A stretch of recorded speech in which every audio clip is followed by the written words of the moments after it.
So I just want to tell you my story. I spend a lot of time teaching adults how to use visual language and doodling in the workplace. And naturally, I encounter a lot of resistance, right? Because it's sort of considered to be anti-intellectual and counter to serious learning. But I have a problem with that belief because I know that doodling has a profound impact on the way that we can process information and the way that we can solve problems. So I was curious about why there was a disconnect between the way that our society perceives doodling and the way that the reality is. So I discovered some very interesting things. For example, there is no such thing as a flattering definition of a doodle. In the 17th century, a doodle was a simpleton or a fool, as in Yankee Doodle. In the 18th century, it became a verb and it meant to swindle or ridicule or to make fun of someone. In the 19th century, it was a corrupt politician, and today we have what is perhaps our most offensive definition, at least to me, which is the following. To doodle officially means to dawdle, to dilly-dally, to monkey around, to make meaningless marks, to do something of little value, substance, or import, and my personal favorite, to do nothing. No wonder people are averse to doodling at work. Doing nothing at work is akin to masturbating at work. It's totally inappropriate. Additionally, I've heard horror stories from people whose teachers scolded them, of course, for doodling in classrooms, and they have bosses who scold them for doodling in the boardroom. There is a powerful cultural norm against doodling in settings in which we are supposed to learn something. And unfortunately, the press tends to reinforce this norm when they're reporting on a doodling scene, of an important person at a confirmation hearing and the like. They typically use words like discovered or caught or found out, as if there's some sort of criminal act being committed. And additionally, there is a psychological aversion to doodling. Thank you, Freud. In the 1930s, Freud told us all that you could analyze people's psyches based on their doodles. This is not accurate, but it did happen to Tony Blair at the Davos Forum in 2005, when his doodles were, of course, discovered, and he was labeled the following things. Now, it turned out to be Bill Gates' doodle. And Bill, if you're here, nobody thinks you're megalomaniacal.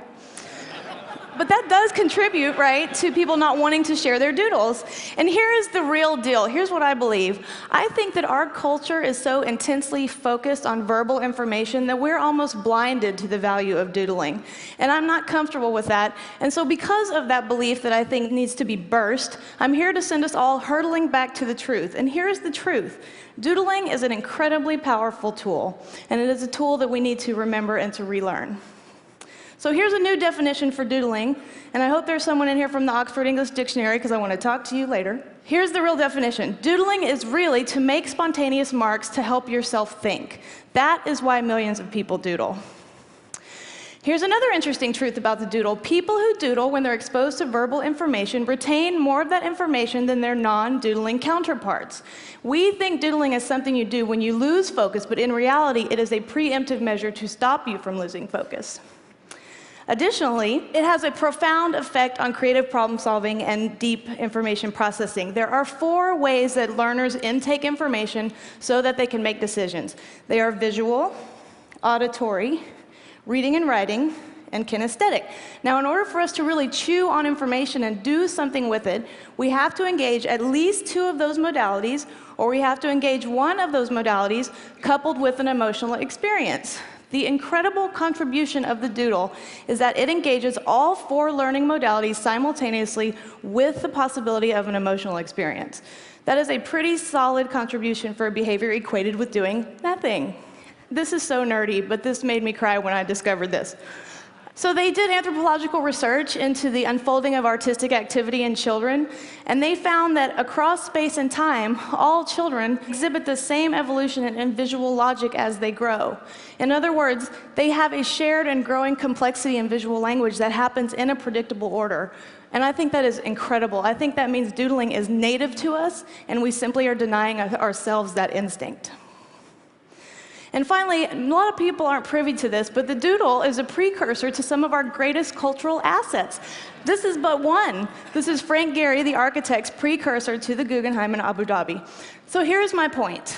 Under no circumstances should doodling be eradicated from a classroom or a boardroom or even the war room. On the contrary, doodling should be leveraged in precisely those situations where information density is very high and the need for processing that information is very high. And I will go you one further. Because doodling is so universally accessible and it is not intimidating as an art form, it can be leveraged as a portal through which we move people into higher levels of visual literacy. My friends, the doodle has never been the nemesis of intellectual thought. In reality, it is one of its greatest allies. Thank you.